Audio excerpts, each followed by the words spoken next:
Hi there, this is Ryan Mannequin recording the Socks and Sunglasses podcast. Thank you for tuning in. This is the first episode, and I actually had to wake up before noon for this. I had to get ready for the day, so I didn't record this podcast in the middle of the night. Now, please be warned, I've only ever made one podcast in the past with a bunch of friends in middle school. It was awful, and you'll never find it. Basically, I'm saying I have little to no experience in podcast, but I do listen to a few, so I'm hoping that I can try and make something of this. But this podcast is being made mostly because I've had people recommend that I try it, whether like they like the sound of my voice or they think I'd be good at it, I don't know, but I was recommended to try it, and we're going to give it a whirl, and I very much appreciate you for listening to my ramblings. Now, this podcast is mostly set up to be a discussion, I say, even though it's more like tangent podcast, where I just talk about whatever junk I want to, and you're forced to listen. Actually, you're not forced to listen. I can't legally say that, but please listen. But anyways, get used to hearing the sound of my voice, rambling, and going off and saying stuff that likely won't make sense until I get a little bit more experience. I do just want to note, however, starting this off, that podcasts, you know how podcasts, they're entirely audio. You're just listening to me. You might see like a little cover art or something if this is a video, but for the most part, it's all entirely audio. And then videos are video and visual and audio. They're seeing and hearing. And then silent movies are simply visual. So the question is, there's like 4D or whatever, like, I don't know, there's like the extra experience, like get water splashed on you, and it's like, now I'm wet while watching a movie, but that's fine. But my question is there a like smell based one? I know that smell is like whatever, like smell is makes up 75% of taste, so we're not going to worry about taste, but smell. I want them to make a smell involved visual. I don't know why I'm going off about smell, but I'm really passionate about smell, you know? Anyways, here I talk about things I know nothing about, so let's get this started with tangerines. Yeah, that's how we're going to open this. Now, you all know oranges, right? And you might know tangerines. But somebody had the audacity to name the color of an orange tangerine, and to name the color of a tangerine orange. Oranges are tangerine and tangerines are orange, and that does not make sense. Now, there is probably many more cases where definitions don't line up with their actual object, item, whatever phrase. But in this day and age, who is the one to change that? Who do we call on? We need Ghostbusters up in here for words. Who do we call to change that? Is there like a branch of the government that like dictates like, yes, this word needs to be changed into something more suiting? Or do we have to like call up Webster and be like, bros, please help us? Ooh, that brings up an idea though, because like Webster has like a daily word or whatever. They have a daily word, and then they have a like new word that's like just been created. So words are still being made. Can we have the person who's making those new words? Can we have those people like make their own Congress or like branch of the government that can like change words on a whim based on like voting? We need that. We need that just to fix tangerine, orange, and the definition of touch. I should have looked up the definition of touch, but you know, like that preschool and like elementary school thing where it's like, I'm not touching you because our atoms aren't touching, you know. shut up. It's the same thing. It's just the sensation. You need that sensation. So I don't know if it's already included in the definition, but if it isn't, we need to shut those children up, please. As you can probably tell, I'm not too fond of children. Another thing, ooh, I'm going to love this transition. Another thing I'm not too fond of is Spotify ads.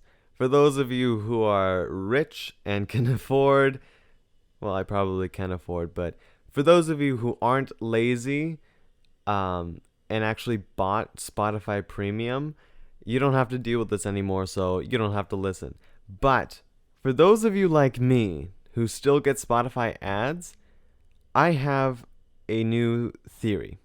Now, if you've ever taken a communication or like advertising class, you'll learn like there's different types of advertisements where it's like, oh, the bandwagon where everyone's doing it, so come along, or like you need it, or it'll improve your life, something like that.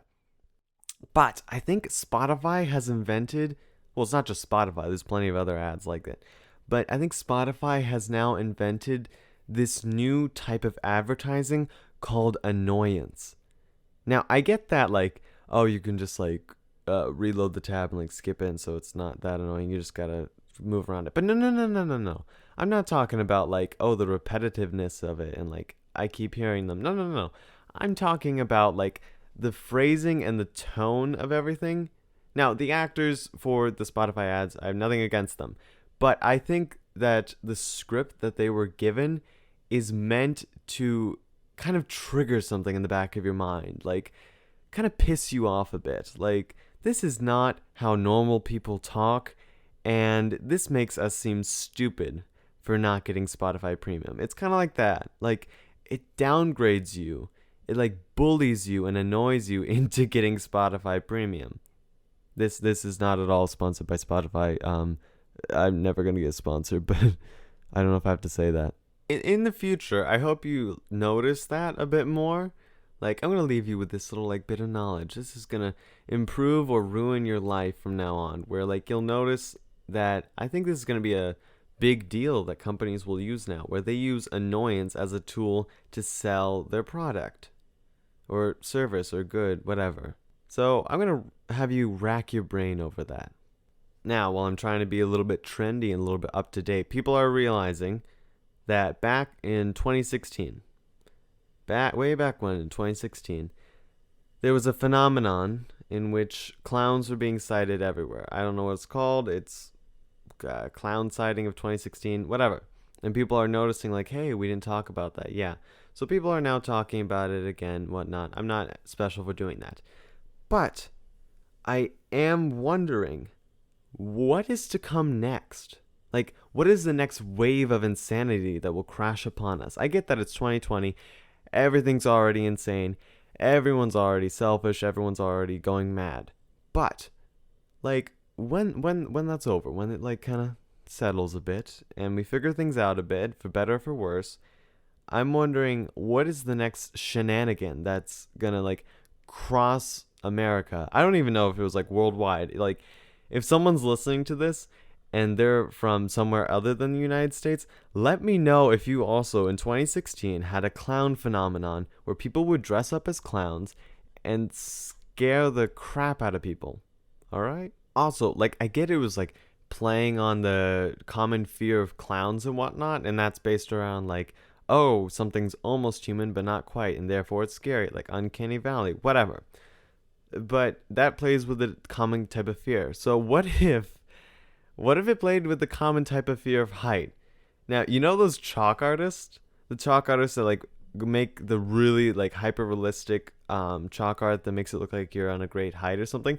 What if like around corners, instead of seeing a clown, you just saw that chalk art and people were getting terrified of chalk art? Like, it was a wave of chalk artists that just went ham and like took over the world for a moment. That would be beautiful. I want that to happen. If you're a chalk artist, like, organize it, please. If you're good at that, like, make that a thing. Because I would gladly see that. No one's going to get hurt. They're just going to get scared. I don't even know if there's many, like, chalk artists out there in the first place. That's another thing, is that, like, people have taken, like, childhood, well, not childhood, but typically unfavored art mediums like crayons and chalk and whatnot, and they like took it and they like got skilled with it, and that's cool. And like, we need to do that more. Like, I realize there's like those scissors that have the ribbons on them that when you cut they make a cool shape out of it. Scrapbookers, you gotta use that. You use that already. Somebody else has got to take that to the next level. All right, somebody's got to take those like finger painting kits or like the child's watercolors and just go with it. Just make it something beautiful, because That's you taking you another man's trash is another man's treasure. I think I probably said that wrong, but you can really run with these things, and I love that. All right, now before I close off, I want to mention a few things. One, this podcast is called Socks and Sunglasses simply for the reason that I own a lot of socks and a lot of sunglasses, and so I kind of collect them, and it sounded nifty, and do not question my methods. Secondly, expect guests in the future. Expect me to bring on people, expect friends and whatnot to come on, and I can talk a little bit more with them. I'm better with people than sitting by myself alone talking to a rubber ducky, but that's all right. So expect some new voices, actually, not faces. And if you go into the description and you'll see a website, you can actually, on that website, suggest some more topics for me to talk about and more topics for me to ramble about. And I'll like say your name and get featured and whatnot. And it'll be fun. And we'll see where that takes me and where I can just go with my train of thought. Where can I just derail the whole thing and see what happens? In the future, I might talk a little bit more about my actual genuine passions, but I don't know what my audience will collect and I don't know what people will want, so I'll play it by ear and expect more videos in the future. But thank you so very, very, very much for listening, not watching. I keep forgetting this is a podcast. You can't see me right now.